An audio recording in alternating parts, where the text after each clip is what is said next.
Opa, tudo bem com você? Tudo mesmo? De verdade?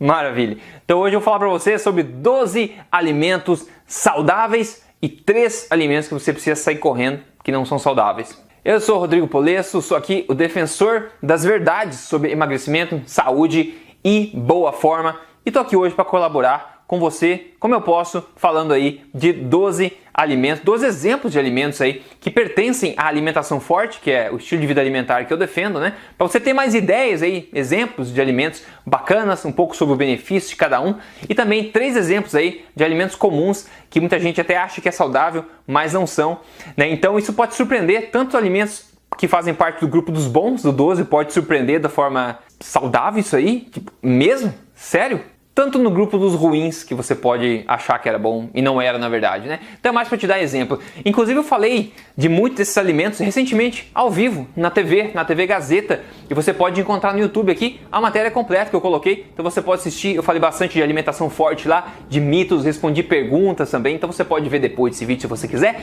Esse é outro vídeo onde eu falei ao vivo lá na TV Gazeta, tudo bem? E lembrando, se você não segue esse canal, siga aqui, porque eu falo aqui somente do quê? Somente das verdades sobre emagrecimento, saúde e estilo de vida saudável.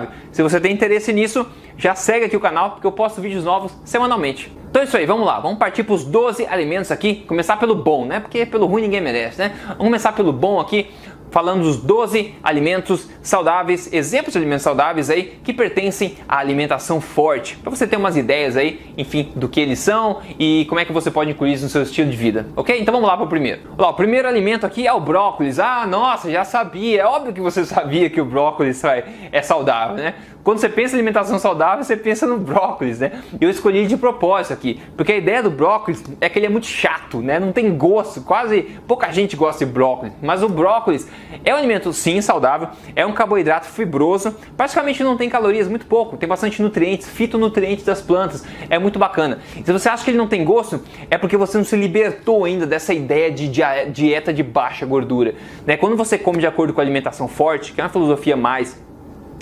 generosa em gorduras boas, mais otimizada em carboidratos, você usa isso em seu benefício. Então tente fazer um brócolis, como eu faço em casa se você quiser, né? Eu tento fazer refogado na manteiga, com sal, ou com óleo, ou com azeite de oliva, como você quiser, com tempero. Quando você junta o brócolis com manteiga, por exemplo, tem um sabor muito gostoso, fica uma delícia para acompanhar outros pratos, né? Então o brócolis é chato somente se você fizer ele de forma chata, né? Então liberte o brócolis. Ele é o símbolo da alimentação saudável sim, mas ele pode ser gostoso ao mesmo tempo. Ele é o primeiro alimento aqui nosso. Depois o salmão. Salmão, todo mundo sabe que salmão é saudável, não é verdade?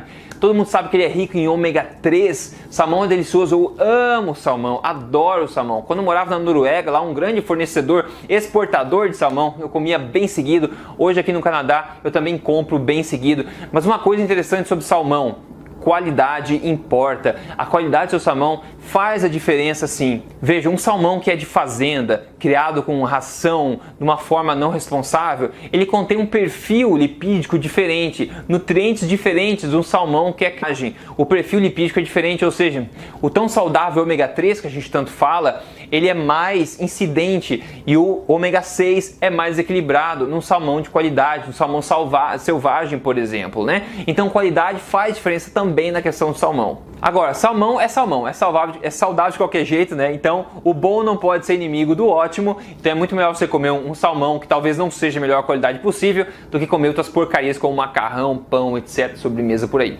Carne de gado, sim, carne de gado. Carne não causa câncer, tá, pessoal? Não sei se você acompanha meu trabalho, isso vai ser óbvio pra você já. Mas carne não causa câncer, apesar de muitos documentários idiotas por aí dizerem isso. Não existe, acredite, não existe comprovação científica disso. Existe muita associação do oposto disso, que pessoas que comem carnes, não estou falando de salsicha de hot dog, não estou falando de carnes processadas, carnes, bifes, porco, galinha, né? Carne de verdade. As pessoas tendem a ser mais saudáveis. Por quê? Porque são os alimentos mais nutritivos que tem na face da terra hoje. São carnes. E a procedência aqui novamente importa. Então desculpe se você é vegetariano ou vegano. Eu respeito sua posição. Mas não tem como negar o fato de que carnes são extremamente nutritivas.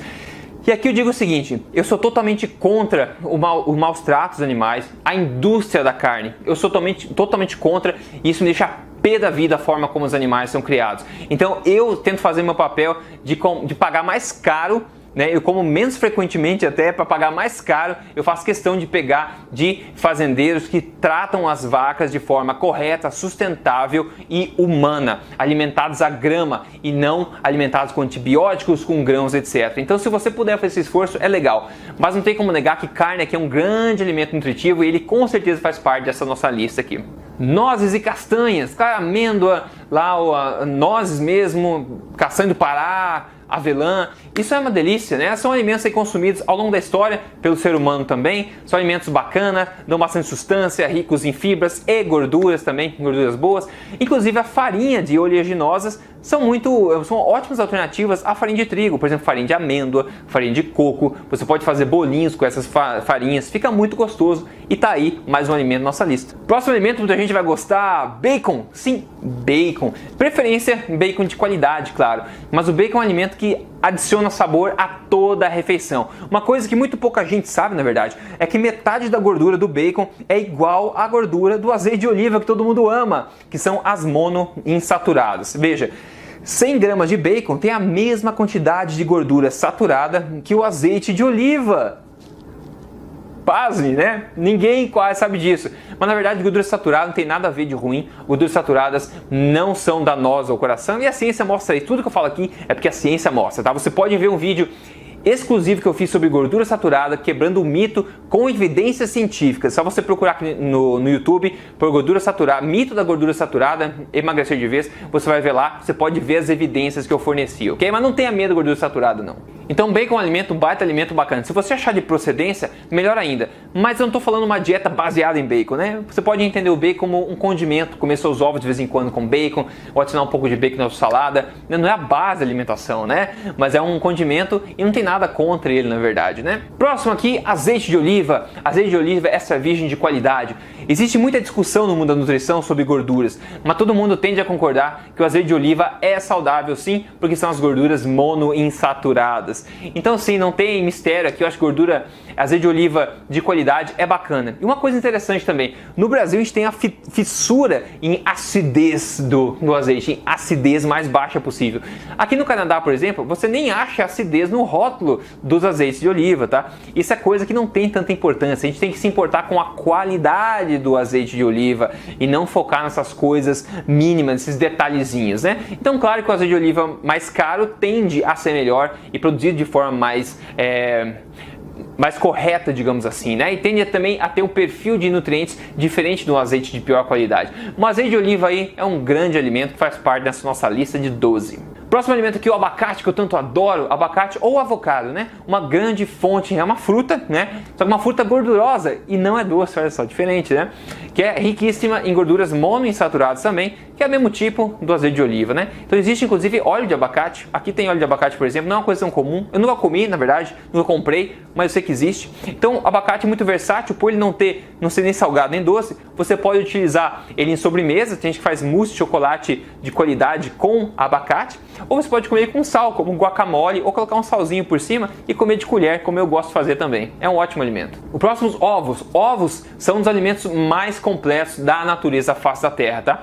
E outra coisa, muita gente tem medo dos ovos por causa do colesterol, mas isso também é outra balela. Inclusive, de novo, eu fiz um vídeo quebrando isso com base científica. É só você procurar mito dos ovos, emagrecer de vez, você vai achar o mito lá onde eu quebro com evidências científicas. Resumindo, o colesterol dos ovos que você ingere não vai virar colesterol nas suas artérias, ok? Isso é babaquice. Quem continua espalhando esse tipo de informação é incompetente e desatualizado, tá? Se você ouvisse de algum profissional de saúde, sabe que ele é incompetente e desatualizado. O colesterol da tua alimentação está muito pouco relacionado ao colesterol do teu sangue, tá? Então isso está comprovado cientificamente. E eu quebro isso naquele vídeo que eu falei. Então toda vez que você ouvir esse conhecimento de alguém, peça para a pessoa educadamente: você pode me mostrar as evidências disso que você está falando?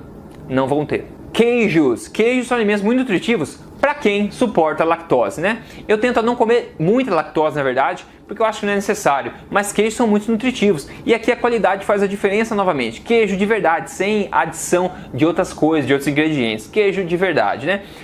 Para quem tem problema com queijo de vaca, por exemplo, o queijo de búfalo, o queijo de ovelha, por exemplo, de cabra na verdade, não de ovelha, o queijo de cabra pode ser um pouco mais aceitável para o seu organismo, então vale tentar se você quiser, né? Mas o queijo é um outro alimento de verdade, consumido há muito tempo.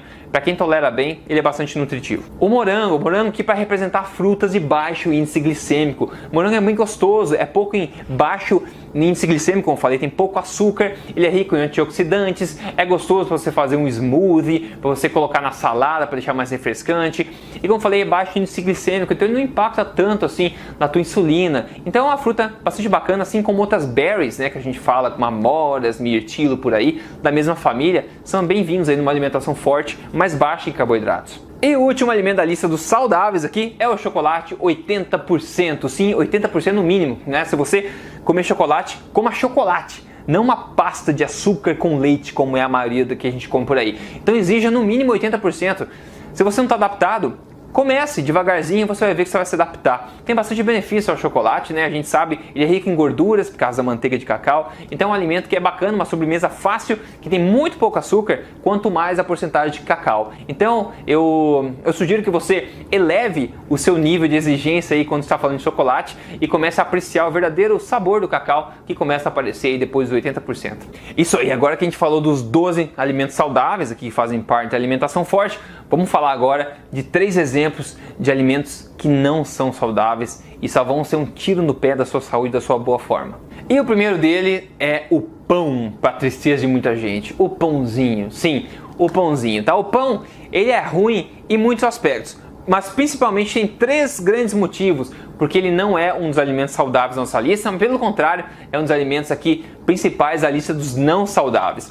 O primeiro motivo é que ele tem um altíssimo índice glicêmico, ou seja, ele estimula bastante a sua insulina. E a insulina, se você não sabe, é o hormônio que estimula o quê? O armazenamento de gordura. Quando a insulina está alta no seu sangue, o que ela faz? Ela bloqueia a queima de gordura, ou seja, você come pãozinho, você coloca o seu corpo em estado de armazenamento de gordura e de bloqueio de queima de gordura. Esse é só o primeiro dos fatores porque o pãozinho é ruim. O segundo fator aqui é que ele contém glúten, que é uma proteína problemática para muitas pessoas.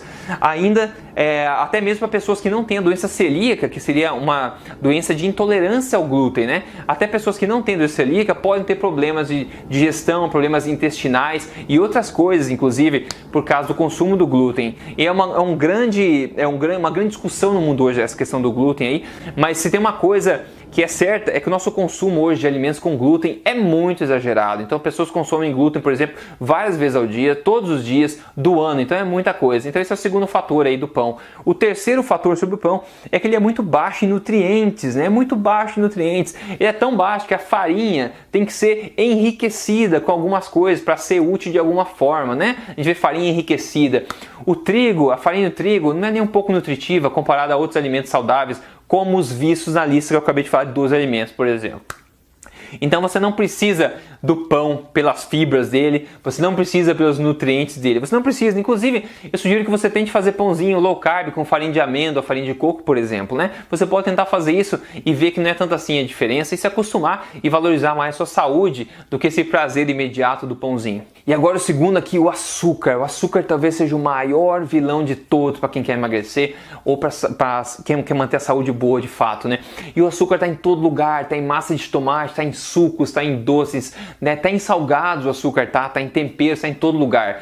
E como o Dr. David Ludwig fala da Califórnia, ele é um grande advogado aí contra o açúcar. Ele fala que o açúcar é o novo cigarro, é como se fosse cigarro para as crianças hoje em dia. O açúcar realmente é tóxico. Tem o livro novo do Gary Taubes falando, né, o caso contra o açúcar, The Case Against Sugar, que é um grande livro, aí, um documentário basicamente mostrando a indústria do açúcar e por que o açúcar é ruim para o nosso organismo. Para diabéticos, então, o açúcar é veneno, é kryptonita pura. E muita gente se diz viciada em açúcar. E realmente você pode estar viciado em açúcar. E quanto mais a gente come, mais a gente quer comer. Então minha sugestão é que você devagarzinho vá reduzindo a quantidade de sabores doces que você consome na sua semana, que isso o açúcar vai perdendo controle sobre você e você vai possibilitar que o teu corpo se restabeleça desapareça, que a sua boa forma volte a aparecer. O açúcar, de fato, é o pior inimigo de quem quer emagrecer e pior inimigo de quem quer ser saudável. Então ele tem o seu lugar aqui bem colocado nesses 3 alimentos ruins. E o último dos alimentos ruins aqui é o óleo vegetal. Veja, pessoal, óleo vegetal não é comida. Óleo vegetal é uma aberração industrial, que você vê o processo, você não acredita de tão bizarro que é. E as pessoas estão comendo isso achando que são saudáveis, somente porque não tem colesterol. Isso é estupidez. Óleos vegetais são extremamente pró-inflamatórios, fracos em nutrientes, eles oxidam muito fácil, são relacionados à inflamação no corpo generalizada. Eu já fiz vários vídeos falando sobre óleos vegetais aqui. Não é um alimento de verdade, não é. E óleos vegetais são o quê? O óleo de soja, o óleo de canola, o óleo de milho. Todos esses óleos são óleos pró-inflamatórios de baixa qualidade e que intoxicam o nosso corpo, e todos eles têm resquícios de gordura trans dentro também, só que ninguém fala, né, disso aí, e todo mundo sabe que gordura trans não é boa também. Então não tem nenhum aspecto positivo do uso de óleos vegetais, a não ser que se você queira colocar na corrente da sua bicicleta para ela ficar um pouco mais macia. Como o cardiologista britânico famoso e bem respeitado, Asim Malhotra, falou, gordura da alimentação não causa o estreitamento das artérias pelo acúmulo de placas. É a inflamação que faz isso. E adivinha, óleos vegetais são extremamente pró-inflamatórios. Então você está indo no caminho de tristeza, doença e ganho de peso se você seguir no caminho dos óleos vegetais. E eles novamente estão em todos os lugares, em sopas prontas, em molho de tomate, em frituras, em restaurantes, em tudo que é tipo de coisa você encontra óleos vegetais. E hoje a gente vive numa sociedade onde a gente come demais ômega 6 e quase nada de ômega 3. E o ômega 6 é mais inflamatório, o ômega 3 é anti-inflamatório. Então tá aí, são 3 alimentos horríveis que você pode ganhar muito evitando de comer eles. Então esses foram 12 exemplos de alimentos que você pode incluir na sua alimentação forte para você tirar benefícios. Agora, se o objetivo é emagrecimento especificamente, a estratégia mais poderosa hoje, mostrada pela ciência e também provada empiricamente para emagrecimento, é uma estratégia que inclua uma filosofia alimentar da alimentação forte, com uma filosofia baseada em alimentos de verdade e reduzida em carboidratos, uma prática incremental e estratégica correta de jejum intermitente, né, feito de forma certa, na hora certa, e depois priorizar a densidade nutricional dos alimentos. Quando você coloca esses 3 pontos ao mesmo tempo, você turbina além do imaginado as suas capacidades de emagrecer de forma saudável, sem contar caloria, sem passar fome, se sentindo bem. E é justamente esses 3 pilares que são base do meu programa de emagrecimento, o Código Emagrecer de Vez, que você deve ter ouvido falar. É um programa passo a passo de 3